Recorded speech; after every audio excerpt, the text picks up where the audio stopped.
Here from San Diego. How long are you here for? A week. We're going to String of Dave's appearance thing next week. Fantastic. And who was here for the first time? Caitlin. Hi, Caitlin. How did you hear about us? So you can blame him if it doesn't go well, right? Also, this is Maz's second time. Last time he came, we talked for another 2 hours. A little bit. So he's really It's a smart good guy. sign when they come back the second time. He's an Omar. He's one of the Omar people. Really? Many people that Omar bring. And Little Cora said he's next. And have you met Alex Grudev before? Excuse me, I'm 76 years old and I forget a lot of things, but you kind of look familiar, but I don't think we've met. So Alex has been coming. I guess the whole 6 months you were gone, we didn't see him. yeah, he was gone for 6 months. He was a Green Beret, Guru Dave. He's Really? yeah, he's one of your kind of guys. Hoo-ha. Thank you for your service. I appreciate it. I really do. It's like I just got back from Mexico. We came back Monday. Well, we went down and came back Monday. You go across the border guards and all those guys. I always like to tell them, thank you for your service, because it's kind of a yucky job. I would think anyway, being out there in the hot sun all day long and, there's always that kind of danger, but they always seem to appreciate it, Those guys kind of live in a fearful situation. I mean, anytime you have to carry a gun, well, that tells you you're in danger, potential danger. But they never seem like they're afraid, do they, to a little bit? None of those guys. That one guy, the last guy when we came through the checkpoint coming back, he seemed like a Green Beret. He seemed like, you could tell he was professional. He was right on. And so we appreciate people who take their service seriously, because those of us who are in devotional service to the Lord, we want to take it seriously. We want to be very serious. And why is that? Fear of punishment if we don't? No, because it's loving devotional service. When you do something that's motivated by love, then you want to do it perfectly, don't you? Doesn't it work like that? It's like when you add love to the equation, that makes you try to perform on a higher level. It's magical like that. If you're being paid and they pay you a lot of money to do your service, you may try real hard, but it's not as inspiring as love when you're actually doing something, not for a return, but you're doing it for love. If you're doing it in a mode of bhakti, you're not even demanding love in return. You're thankful that I get the privilege to do something in the mood of love, to offer love to someone, anyone, any living entity, not just the human beings, even cats, right? Or dogs, but better cats, right? She's a cat lady. So am I. I'm a cat lady. Are you? I never liked cats. That's a good thing you're not there then. Yeah. For most of my life. Then all of a sudden, I found out that cats really liked me. I mean, I just always had this thing. I was never attracted to cats, but I went over to someone's house and I'm sitting there talking to them. This was a long time ago. And this cat just came from nowhere, appeared in my lap, just. And the lady who had invited me over, she looked, her eyes were big, and I'm thinking, is this cat dangerous? Is it gonna be a fight to the finish here? And she said, she's never done that to somebody she doesn't know before. Why, most times people come there and they don't even know there's a cat there. But she hides, you know? She doesn't like strangers. But I mean, there she was. And I thought, well, you know, you look like a nice cat. And so I pet, and she let you touch her. But isn't that what they do? So this kind of thing happened off and on, and I found it, you know, cats kind of like me. I don't know why, but so I started digging cats, you know. So I recommend them to all my friends. I'm just kidding. Just trying to loosen up the room, you know. It helps when you're loosened up with a little laughter. So love and laughter really change things, don't they? They should inspire each other. There should be, when you're in love, it should be fun. It shouldn't be painful. A lot of times it's painful, isn't it? You know, that's the wrong kind of love. We're looking for bhakti love. This is the kind of love that's available between you, the living entity, and the supreme personality of Godhead. Now, I emphasize personality of Godhead because you can't just love, I mean, you can try. You can't just love God's creation. You ever heard that? You know, I just love. Well, I've had a lot of people that I've been preaching to say, well, I love the universe. I love the creation. I love this. You know, so the fact is we can't really fully love something that doesn't have a personality. It doesn't work. I mean, you can love your computer, you can love your car, you can love a few things, but you can't fully love it. Love is a reciprocal thing. Even though you love, not demanding love back, it's really nice when it gets kicked back, isn't it? Boy, that's a real treat. So this is the nature of bhakti. This is what we're teaching here. We're trying to teach people this ultimate love of Krishna. So why Krishna? Well, because Krishna is the personality of Godhead. Godhead has unlimited personalities, but Krishna is that personality which you love. You can exchange love with, rather than awe and reverence. You see, many people are taught, I was taught, I went to different churches. I ended up experiencing different religions for many different reasons, which I will not go into right now. None of them were good reasons, but mostly I was taught when I was a kid to fear God. You know, I had people around me saying things like, I'm a card-carrying Democrat and a God-fearing whatever, you know, God-fearing American. So they were proud of it. You should be afraid of God. So I was kind of freaked out. I thought, you know, he's got this all-powerful entity. He's up there, and nobody can control him, right? He's the controller. And so, that's kind of freaky.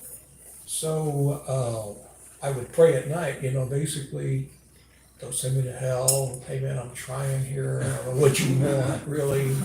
Got these commandments and I'm trying, but I think I bust a few of them once in a while. But, you know, what do I do? You know, send me something.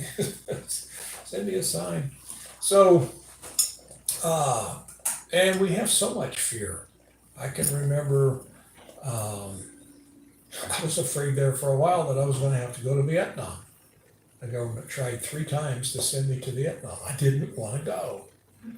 So I got out of it 3 times, legally. So But I was afraid because I didn't want to do it. So there are many different things that we fear in life. So does anybody here ever fear anything? Yeah? I thought so. Is anybody here afraid now? Right, this morning? Yeah, I thought so, yeah. A couple of things that are, sometimes fear just goes with you. I felt a little, not afraid, but concerned at my last doctor's visit. Not the last one, but the one before in India. I said, wow, I gotta really get into this. So I get concerned. I wasn't afraid though. Fear is one of those things that you leave when you start to practice bhakti yoga. When you start to practice this Krishna consciousness, there's some things that you lose. You don't have to try. You don't even know when they leave. You just go a long time and you realize, I haven't been afraid of anything in a long time. So fear leaves you. So it's been 51 years since I've been trying out this Krishna consciousness, and I think I'm going to stay. Pretty good chance. And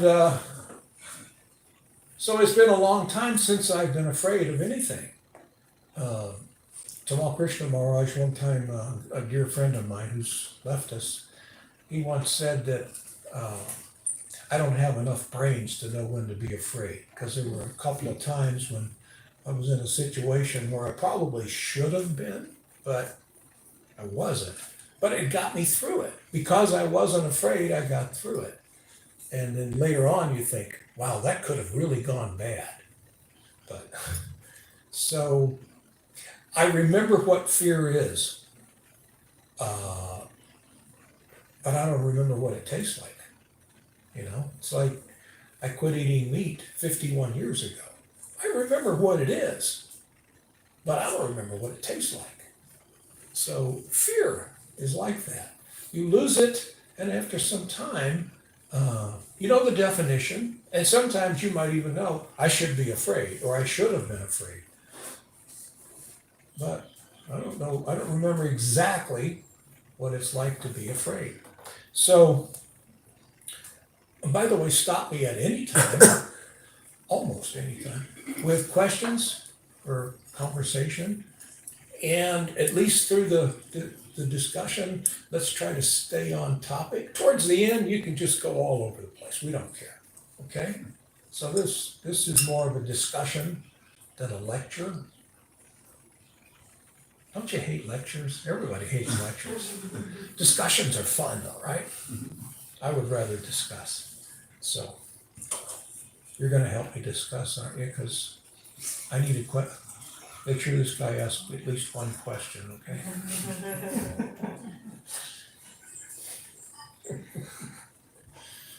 Keshu and I were talking about you today. Keshu was saying, man, that name of his fits him like a glove, doesn't it? Yeah. Garanga Prema. Isn't that a beautiful name? Yeah. Beautiful devotee. So, we're going to talk about a little bit of a story. One day while traveling, King Chitraketu, who is a pure devotee of the Lord, wandered into the bowers of Sumeru Mountain, where he came upon Lord Shiva embracing Parvati, his wife. Out in public, they're just embracing. Probably kissing or something like that. And they were surrounded by an assembly of siddhas, charanas, and great sages. Seeing Lord Shiva in that situation, Chitraketu laughed very loudly.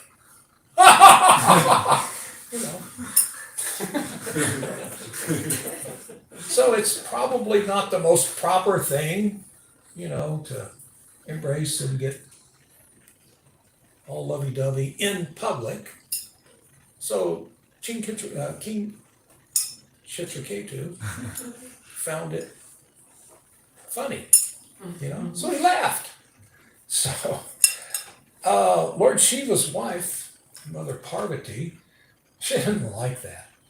She got pretty upset. So she cursed the king.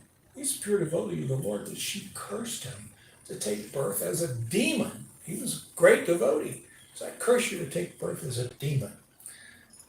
So he later on appeared as the demon Vitrasur. That's another story. We'll get into that later on. So we're going to deal with 2 verses from Srimad Bhagavatam tonight. By the way, does anybody here not have a Bhagavad Gita? Everybody has? You have a Bhagavad Gita? Yeah, I got Such a buzzkill. You just decided to blow my chance to give her Bhagavad Gita. You wanted the nectar for yourself, didn't you? This guy's making great advances. So Srimad Bhagavatam, Canto 6, Chapter 17, verses 28 and 29. Lord Shiva said, so after his wife cursed Chitraketu, Lord Shiva is going to throw in his opinion. My beautiful Parvati, have you ever seen the greatness of the Vaishnavas? Being servants of the Supreme Personality of Godhead, Hari, they are great souls and are not interested in any kind of material happiness. So he has to walk carefully here because he doesn't want to anger his wife. Nobody really does.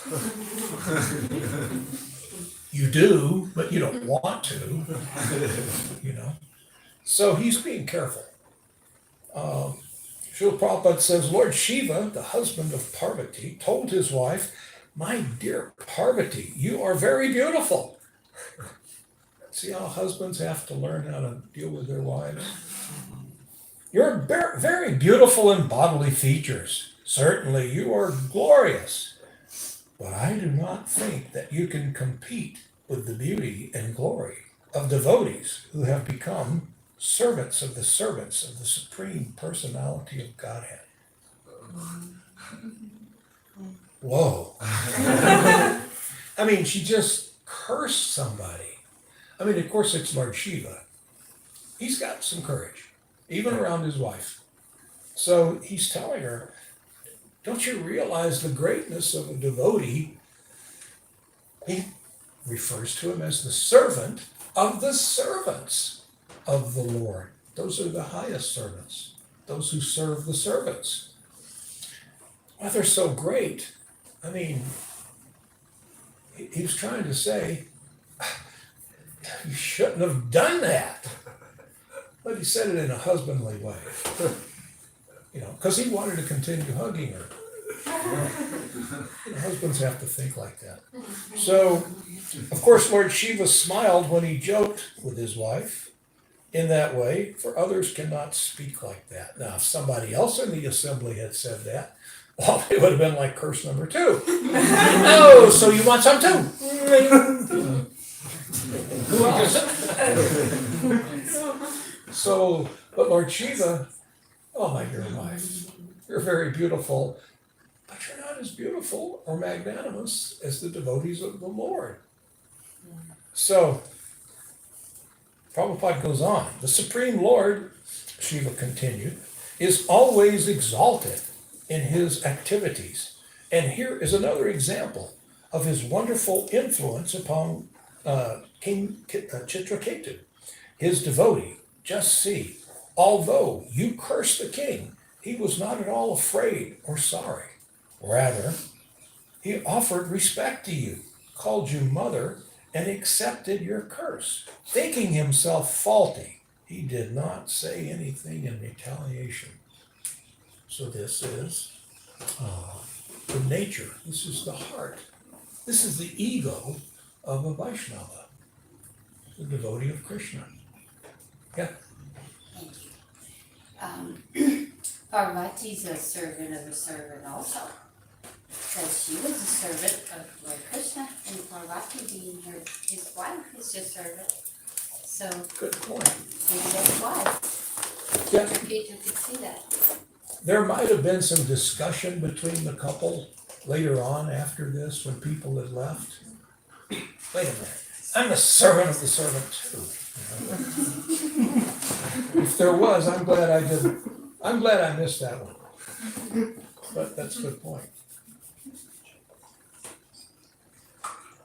Nevertheless, even if she is, then it could be argued, well, why would she curse the servant of the servant? So, I don't know. Because he laughed at them Yeah, being a couple, but doing the couple thing. um, So Krishna's she unique. obviously found herself in the mode of passion, and so she cursed. If she could have stayed in the mode of goodness, she might have been a little miffed, but tolerated. Because look what his reaction. Simply tolerated. Yes, mother. Called her mother. This is when you, it's proper for us to consider all women as our mothers, unless we're married to them. You know, it's a respect. When you call somebody mother, you're giving them permission to chastise you. This is a fact. It's not like you're talking down to somebody. You're talking up. You know, Mother Parvati, Mother Sandamani. You know, this is a respect. When you call Mother Sandamani, you're giving her permission, like she doesn't need it, but you're giving her permission to chastise you. I mean, you're going to get it anyway, right? If you deserve it, it's going to. She can deliver it. She delivers. So, but the devotee of the Lord is fearless. Why, it sounds like Chitraketu doesn't have enough brains to know when to be afraid. You know, you've just been cursed. So he didn't say, oh man, oh, I'm so sorry. I take it back. Can I have a do-over? You know. No, he accepted it. He just accepted it. Why? Because he knows he's a devotee of the Lord. He's under the protection of the Supreme Personality of Godhead. He doesn't have faith that Krishna will always protect him. He knows that Krishna will always protect him. Big difference there, right? Does everybody understand that I've described that again and again? Faith is one thing, knowing is another. Having faith should lead you to knowing. Faith is not something that you want to end up having forever. Just have faith. Hope. I mean, these things sound good. You hear people, well, you've probably had people give you this advice before. Just have hope. Okay, that's good for right now, this very minute. Keep your faith. That's another good, but shouldn't hope go away someday when I no longer need the hope? Right? I'm safe. I was hoping I would be safe. I had faith that you were going to be a good friend. As it turned out, you are. Now that I know you're a good friend, do I have faith? No. It's replaced by knowing, replaced by knowledge. Hope goes away when the hope is fulfilled. If the hope is never fulfilled, well, it was probably hope in the mode of passion or the mode of ignorance. You see, it was hope in the wrong direction, the wrong person. So, hope and faith have to deliver you to the ultimate thing that you are having faith in or hoping for. Otherwise, you need to reconsider. Otherwise, it's blind faith. So, King Chitraketu not only had faith, his faith had long time, he'd gotten rid of his faith a long time before. He knew, I knew, Krishna will always take care of me. I'm fearless. and humble. You see? Those who are fearless can be humble. You ever thought about that? Well, who's more humble than someone like a Green Beret? You know, people that have seen danger, you know, well, they're humble. Why? Because they know they can take care of themselves. They don't have to prove it to anybody. So there's a humility that goes along with it. I remember when my cousin came home from Vietnam in 1968. I got to know some of his friends that he was in Vietnam with for a brief time. And I was amazed at how humble these guys were. Why, they were taught to be lean, mean, killing machines. You know, they survived Vietnam. It was kind of tough before 1968. Of course, it was tough all the way through. So, but they were very humble. It was kind of a sir, yes, sir. I had to tell him, stop calling me sir. I was only like maybe a year older than them. You know, they called everybody sir. They were used to being like that. So, yeah, when you're fearless, it's easy to be humble. When you're fearful, well, you got to bluff. You see, I got to act like I'm a little tougher than I really am because I'm afraid that if you see my weakness, I'm in trouble. Isn't this right? This is military talk, isn't it? Yeah. So, one thing the military teaches you is what you can do. That's one thing I noticed people learn what they're capable of doing, what their boundaries are. So,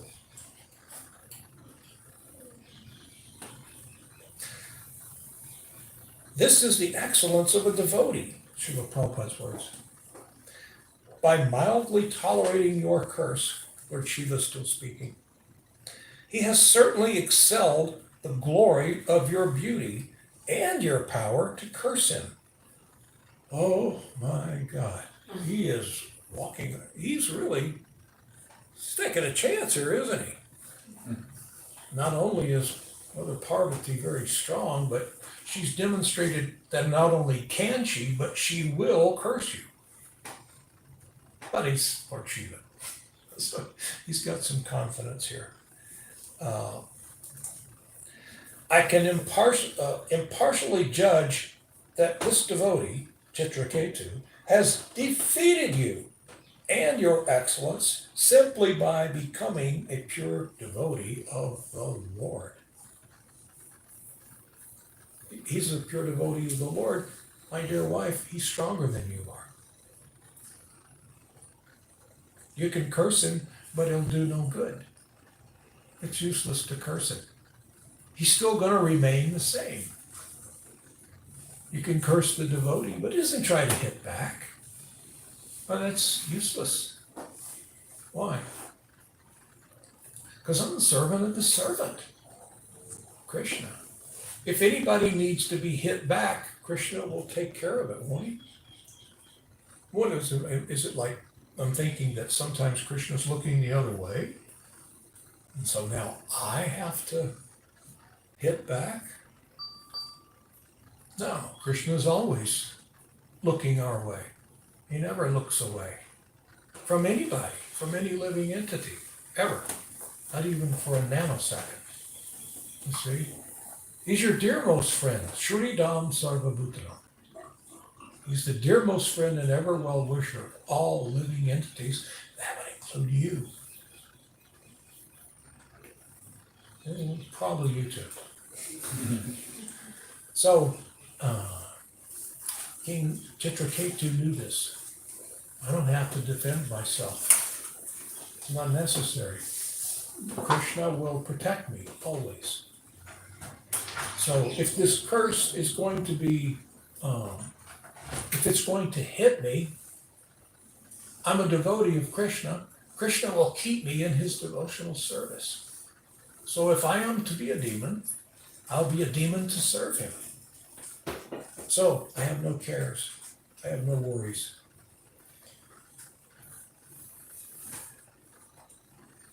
All right, let's go to the next verse here.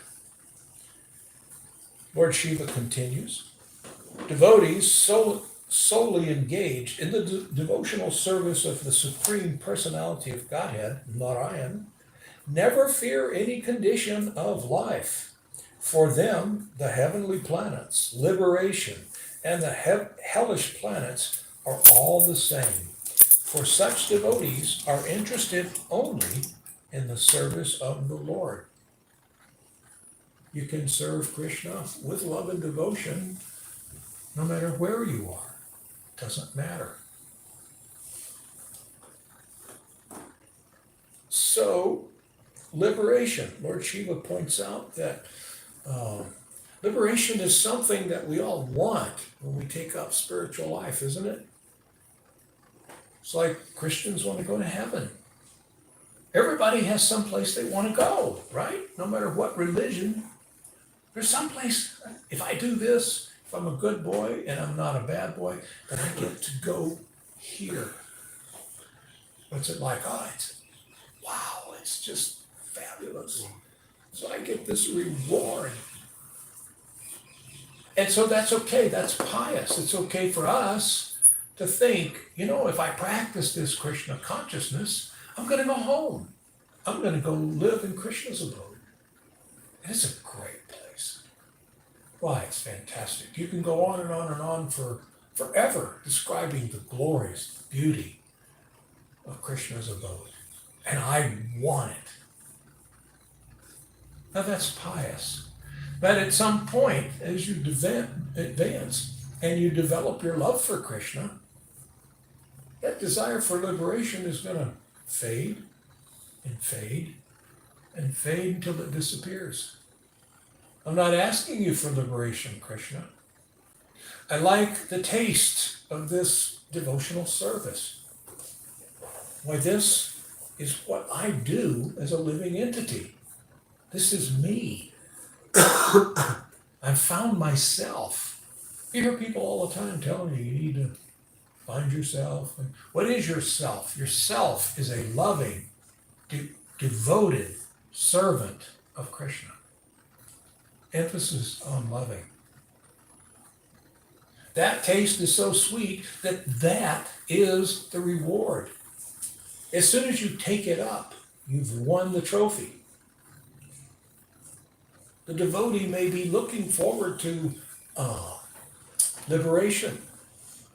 But at some point, I'm just glad that I have the ability, the opportunity to serve Krishna. And I don't care where I have to go to do that. It's like that.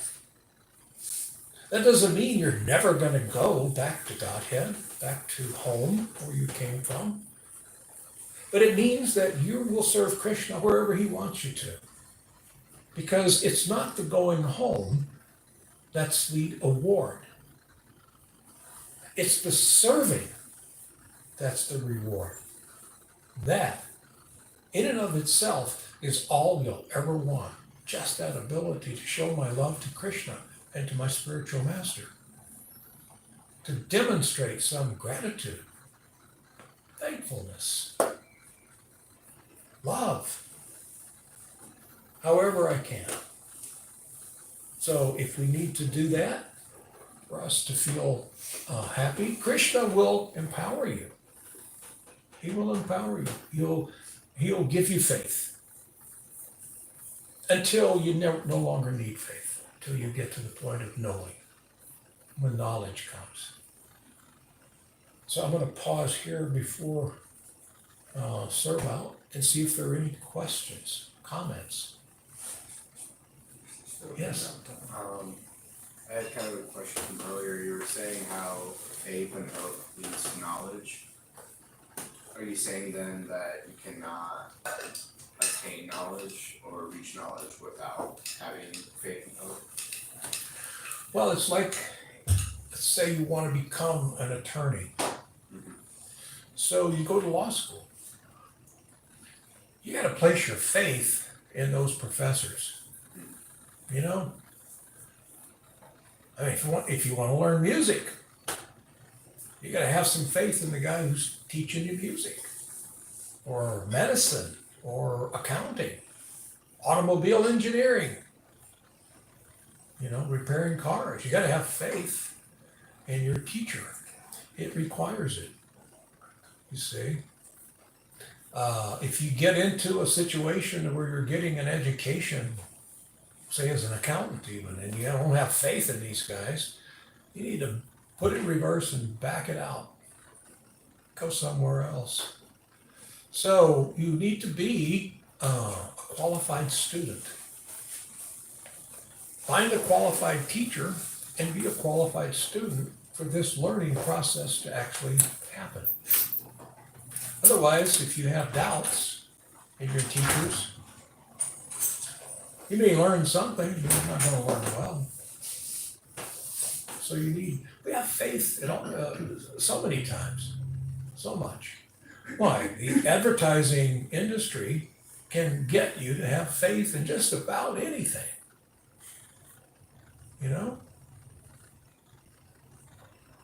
They actually know that. When I was in business a long time ago, and there were some guys that were, I forget the name of the outfit, but they had clients like Coca-Cola, Ford Motor Company, I mean, big names, and they were the advertising agency for the company that I worked for.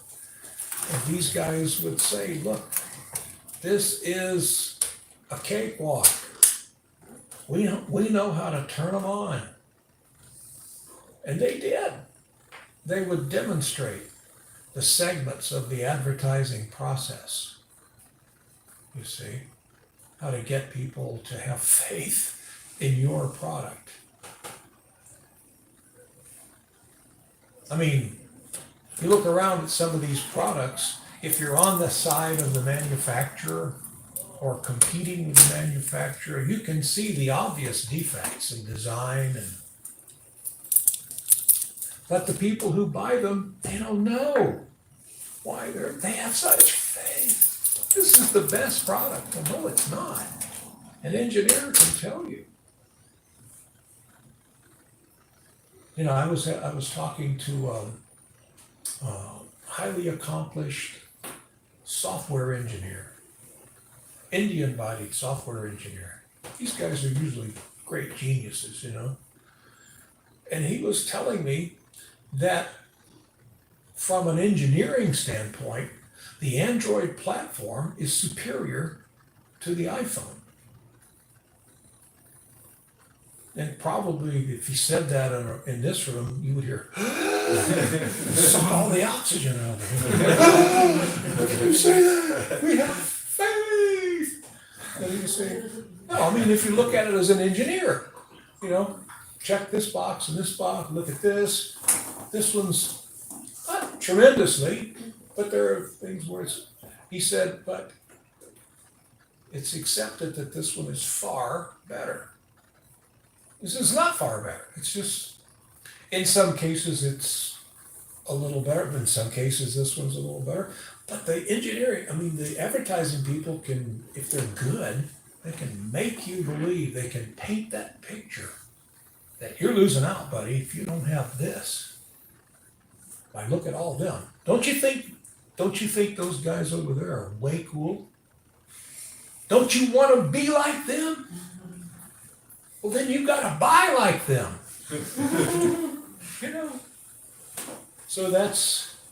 So faith is manipulated constantly in this material world.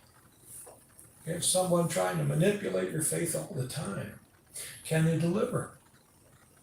Do you think that could happen in the spiritual sense as well? It happens all the time. It's happening right now, millions of times across the planet. But there are people, I've seen people in India who can convince people that they're God because they can do some trick. They immediately get all their faith. They think that this guy is God. They don't know the questions to ask God, to check him out and see if he really is God. If you read the Srimad Bhagavatam, Bhagavad Gita, you learn questions. Oh, so you're God? So show me. And here, I know what to expect. This guy that says he's God to demonstrate. But just because he can produce some ash out of his hand, why, that's so amazing. That proves he's God. No, it doesn't. There's some of these guys that can produce all kinds of things, right? Just out of their hand.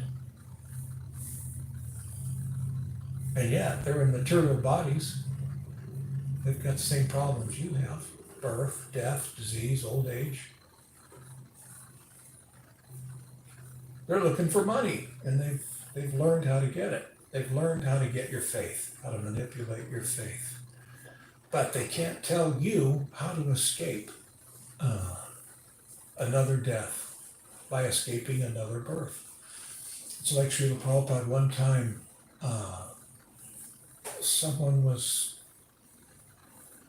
I think there was a magician, a famous magician that he had met. I don't remember. Do you remember the details? So I think anyway, this magician was celebrated as being really good. One of the best in the world. It was in England? I think it was in England.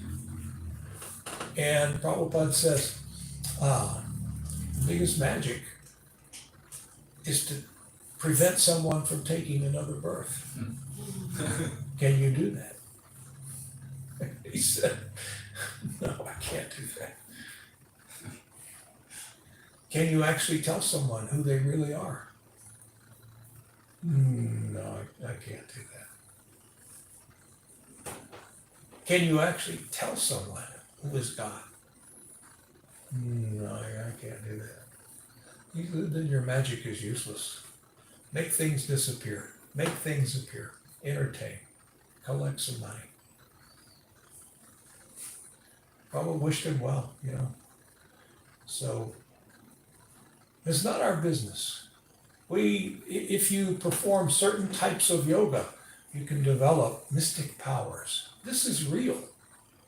This isn't fantasy land. There are yogis in India who can do mystical things. This is a fact. But they don't know how to go back to Godhead.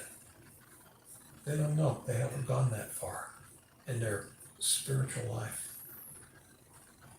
And they may be able to convince others that if you practice my yoga, I can teach you how to go through a stone wall, dematerialize as you go through and rematerialize on the other side. This goes on. You see? But they don't know how to teach you Srimad Bhagavatam. They don't know. So it depends on where we place our importance. If our importance is getting some mystic powers so that we can impress people or take advantage of people, make some money, get some fame and profit, and I'll be happy. If that's your desire, then this bhakti yoga is not for you. You may become wealthy, but you need to put your desires in something else to be successful. When you actually get down to the science of God. Yeah, do you have a question? I was thinking, it's interesting because we may not, we can't see these yogis in India, but they're here in the West too. Like there's magicians that, there's one that stays in ice water for, longer than it seems like one should be able to stay in, these magicians like that. So I just thought of that, but thank you for the sweet talk. I was wondering, you brought up earlier about, so like a car or a computer, we say like can't reciprocate, but it seems like one could say, well, my car can take me to the beach for a nice sunset, or my computer can play me some sweet tunes. So how would you say Krishna's reciprocation is different than Because Krishna's reciprocation is eternal. It's like that car. You ever bought a new car? Anybody here ever bought a brand new car? Yeah. Man, it starts out, that thing is really clean and that smell, oh, that new car smell. They're kind of really expensive. And you park it, you know, you don't park it in the midst, you park it on down at the end so nobody will hit the door. You know, then you come out of the store and somebody's parked right next to you.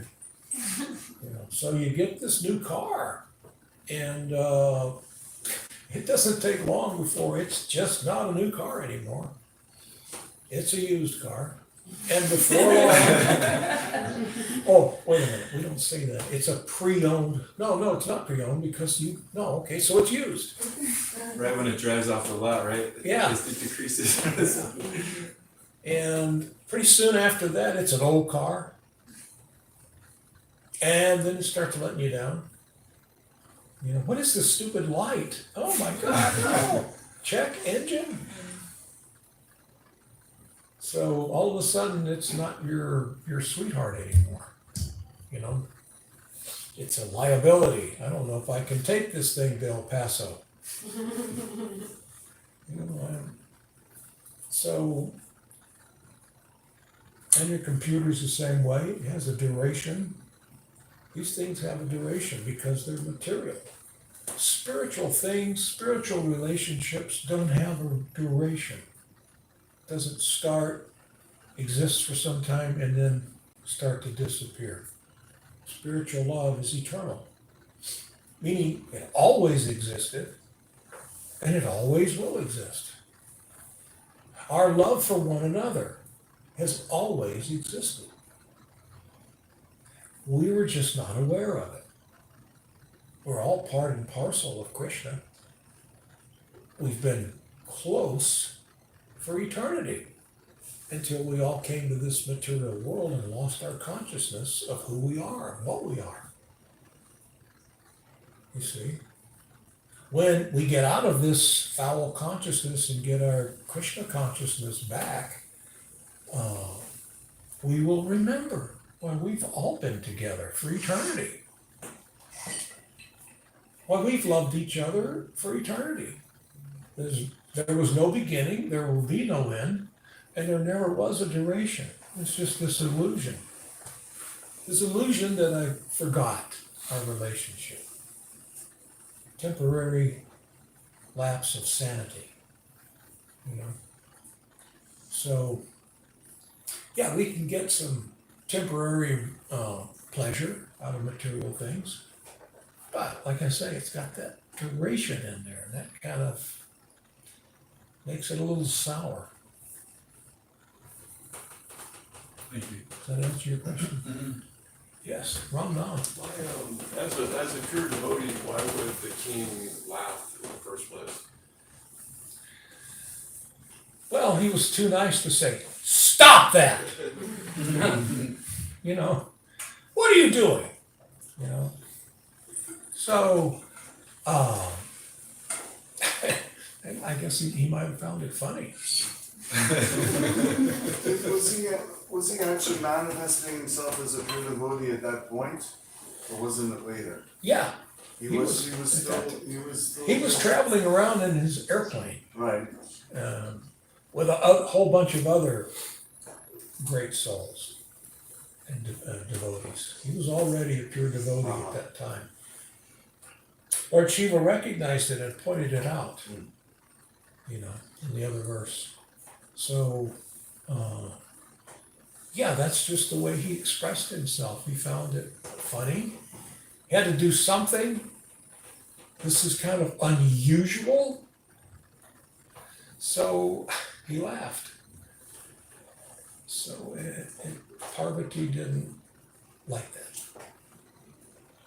So, he took birth as a demon?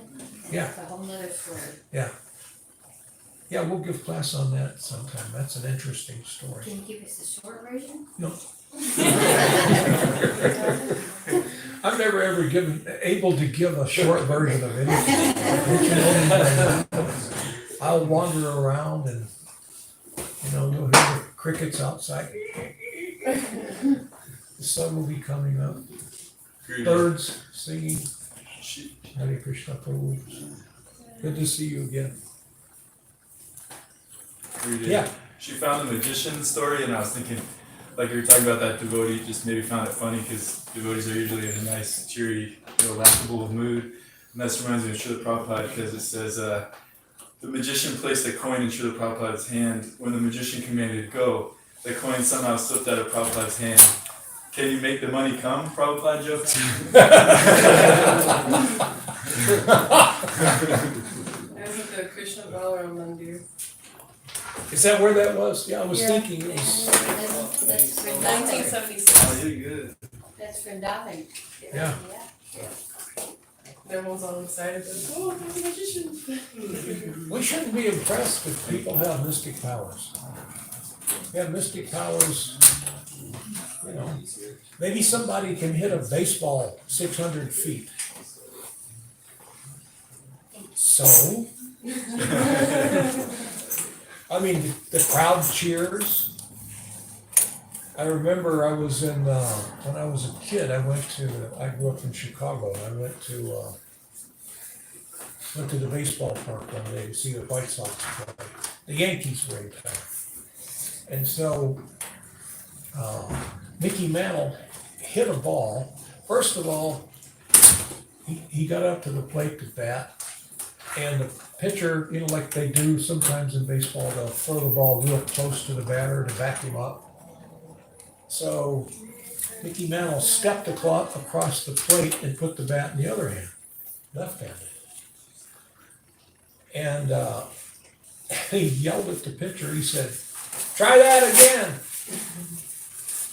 So the pitcher did. He threw one almost right at him. And Mickey Mantle knocked it over the upper deck. He hit it, you know, like who knows how far. The ball was lost. They estimated 550 feet or something, you know. So everybody was cheering, and it was on the news.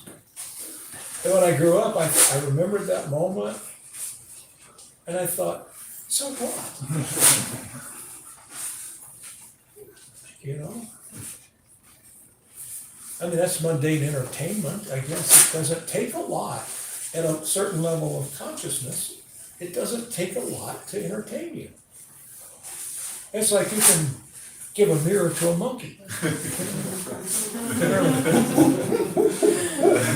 You know, depending on your level of advancement, it's harder to entertain you. It's harder to get your interest. You see, depending on how much knowledge you have. So, the devotee of the Lord likes to hear things about the Lord. People whose spiritual knowledge hasn't developed yet, they may like it for a while, but then it gets boring after a while. Can't we talk about somebody hitting a baseball?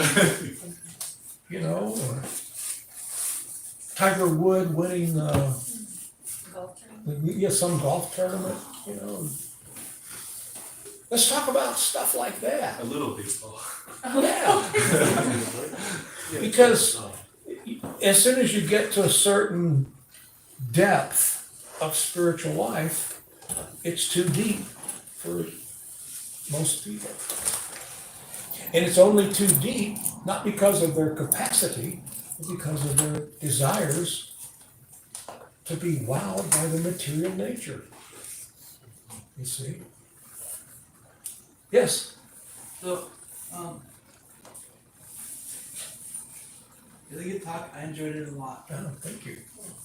Um, But, however. Huh? And. no, and Go ahead, this is gonna be painful, I know, just. so you're talking about people using like powers, mystic powers, having ash come out of their palm of their hand, and like other kind of cool parlor tricks, but like not really. These aren't things that you carry with you, like. You don't carry fame into the next life. Once you die, it's gone. Money, same thing. Family, same thing. Loved ones. I don't know. but you do. It could be said that you carry your karma into the next life. Okay, and how much of your karma? How much is life? How much of your life is up to your karma, and how much of life is up to you, or is it all like, like if it's your karma to have really not quality japa, you're gonna have not quality japa. If your karmas have really good japa, you know. But it doesn't work that way. When you get into karma, it is something that rules your material life. Spiritual life, however, is not ruled by karma. You see, the first time that you clap your hands when you're in an arti, singing and chanting in front of the deity, karma changes. Karma starts to dwindle. When you take initiation from a bona fide spiritual master, karma goes away. All of it, from billions and trillions of lifetimes, goes away. The guru has to deal with it. So, in between, when you just get sincere and you're chanting Hare Krishna, you have that desire. Krishna will empower you to chant nice rounds if that's your desire. Even if your karma is different. I mean, when many of us became devotees, our karma was way upside down. I mean, some of us might have had even criminal lives and had committed such great, heinous things. Krishna is so kind, that doesn't matter. That's nothing. Krishna says, you just keep chanting and keep maintain your sincerity. We're going to take care of this karma thing. It goes away. So, you don't have karma to become a devotee.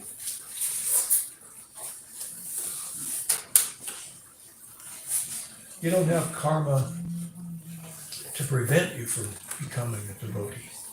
Nothing does. Huh? Nothing can prevent us. Yeah, nothing can prevent it. Except us.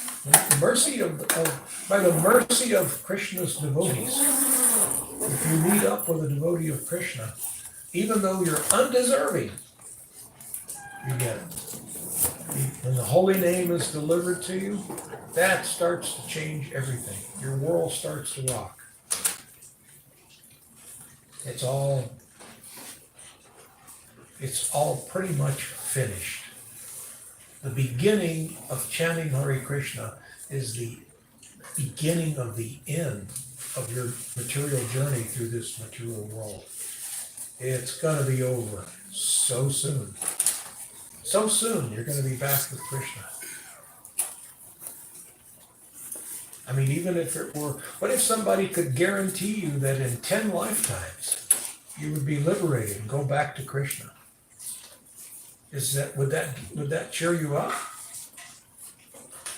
What if it were 1,000 lifetimes? A guarantee that no more than 1,000 more births and you will be liberated back home with Krishna. I prefer 10. 10 is, yeah, 10 is good. I'll take it. Yeah, I mean, if somebody guaranteed you 10, you start negotiating for 8. Maybe settle at 9. It's like shopping in India. Yeah, I like this. How much is this? 1,000 rupees. They give you 300. No, I have to have 4. Okay, 4 it is. Yes. Thank you for your talk. Can you speak a little bit on the significance of when we're doing japa, turning the beads around, going back to where we came? What is this significance? Just honoring Krishna. And the gopis. Each one of those beads represents a gopi. 108 beads, 108 gopis were in the Ras dance. And so we chant from the first bead, which represents Radharani, the biggest bead. We chant to the end, then we turn around and we chant back. Just out of respect for Krishna. Krishna is the head bead. See, we don't chant that one. On that bead, we chant Jai Sri Krishna Chaitanya Prabhu Nityananda Sri Advaita Gadadhar Srivasadi Gaura Bhaktivinoda. If you like, you don't have to. But that sets the stage for chanting. And it actually aids in attentive chanting. It helps. So, but there's really no rules. If you want to skip over the Krishna bead and keep going, no rules. Rudy, one question. About since you brought up the Sri Krishna Chaitanya. So, Mr. Jayavedi Maharaj, he said, of course, you've told me that many times also that it's not necessary for japa to chant, because Srila Prabhupada didn't. And I always did for a long time, but then I stopped because I found it easier to, I just keep the Maha Mantra going, I get more focused that way. I just say at the beginning. Is that stuff bona fide, Either way is correct. I did it for a long time, and then I stopped for a long time, but I missed. I was attached to chanting the Panchatapa mantra on the head bead between the round, and I thought, I'm going to go back. So I did. But if you listen to a tape of Prabhupada chanting, you never hear him chant. That wasn't taught to us by Prabhupada. It started because Prabhupada said that before we chant Hare Krishna, we should chant this Panchatapa mantra, because that sets the stage in your mind, and then it will actually aid in attentive chanting. And so the devotees, by the time it got around, we didn't have internet in those days, so it was word of mouth. And so by the time, how word of mouth is, every time you hear it, it's different. So by the time it got around, it was like, Prabhupada said you need to do this, so everybody started doing that.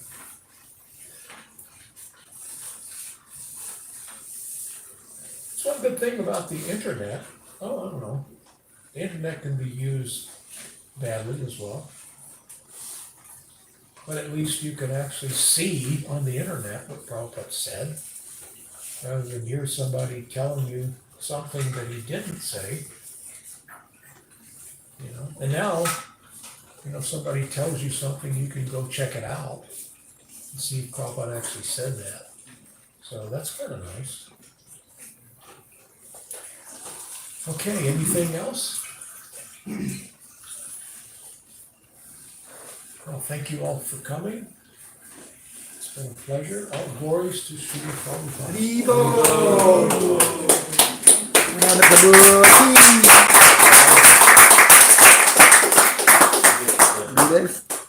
That's how we pass.